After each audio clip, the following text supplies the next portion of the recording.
There's a couple of really simple things that you can do to keep your energy costs in check during the cooling season.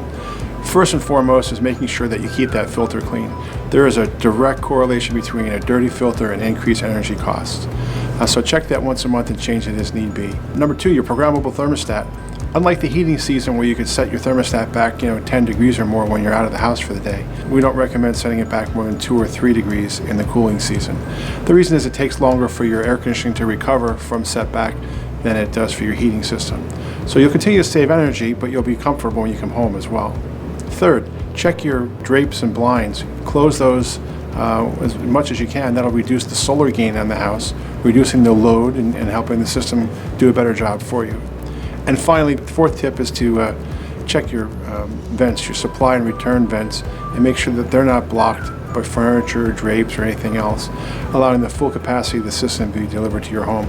It'll keep you comfortable. So follow those tips for energy savings and comfort, and you'll be happy with your system.